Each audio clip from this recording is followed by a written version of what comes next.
প্রধান উপদেষ্টা সুইজারল্যান্ড পৌঁছানোর পরপরই দাভোসের কংগ্রেসে যোগ দেন এবং তারপর তিনি একটি বৈঠক করেছেন জার্মানির চ্যান্সেলর ওলাফ শোলসের সঙ্গে। সেখানে দ্বিপাক্ষিক বেশ কিছু বিষয় উঠে এসেছে বলে আমরা জানতে পেরেছি।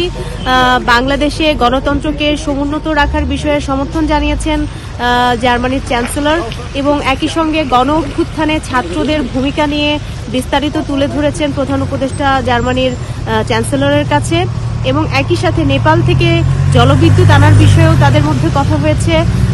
এই দ্বিপাক্ষিক বৈঠকে আরও কথা হয়েছে রোহিঙ্গা প্রত্যাবর্তন ইস্যুতে জার্মানির চ্যান্সেলরের সহযোগিতা চেয়েছেন ডক্টর মোহাম্মদ ইউনূস এবং সেই সাথে আলাপ করেছেন রোহিঙ্গা প্রত্যাবর্তন ছাড়াও বাংলাদেশের বিনিয়োগের বিষয়ে।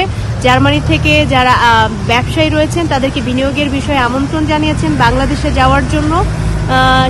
এছাড়াও বাংলাদেশের যে জলবায়ু আক্রান্ত একটি দেশ, সেখান থেকে সেই ক্ষতি আসলে কিভাবে কাটিয়ে ওঠা যায় বা জলবায়ু আক্রান্ত দেশ হিসেবে বাংলাদেশকে তারা যেন মাথায় রাখে এবং বাংলাদেশের এই জলবায়ুর ক্ষতির প্রভাবটা কতখানি কমানো যায় সেই বিষয়ে ডক্টর ইউনূস এখানে কথা বলেছেন। এবং কর্মসংস্থানের বিষয়ে কথা হয়েছে, প্রবাসীদেরকে প্রশিক্ষণ এবং প্রবাসীদেরকে কর্মসংস্থানের বিষয় ছাড়াও ভিসা ইস্যুতে কথা হয়েছে। এই বিষয়গুলো ধরে এই দ্বিপাক্ষিক বৈঠকে আলাপ হয়েছে বলে আমরা জানতে পেরেছি।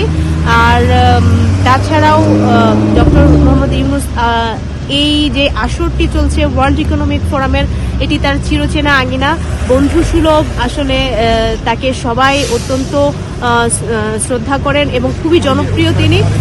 তার সেশনের জন্য আসলে সকলেই অপেক্ষা করছে 23 তারিখ যে সেশন হবে, তবে সেই সেশনের আগেই অনেকগুলো বৈঠক আসলে তার রয়েছে, 1-to-1 ক্লোজ ডোর যেগুলো, এবং অনেক জায়গায় তার আমন্ত্রণ রয়েছে।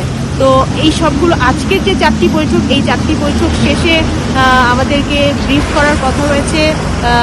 প্রধান উপদেষ্টার সঙ্গে রয়েছেন তার প্রেস সচিব শফিকুল আলম। প্রেস সচিব হয়তো গণমাধ্যমকে আরও বিস্তারিত বলবেন যে এই বৈঠকগুলো থেকে বাংলাদেশের জন্য কি কি বার্তা থাকলো, কি কি সম্ভাবনা থাকলো, বিশেষ করে বিনিয়োগ নিয়ে এবং জলবায়ু বিষয়ে এবং রোহিঙ্গা ইস্যুতে। নেপাল থেকে যে জলবিদ্যুৎ আনার কথা, সেই ইস্যুতেও হয়তো নতুন কোনো তথ্য থাকতে পারে। তো মোটামুটি এই ছিল এখনকার মতো সবশেষ তথ্য আমার কাছে।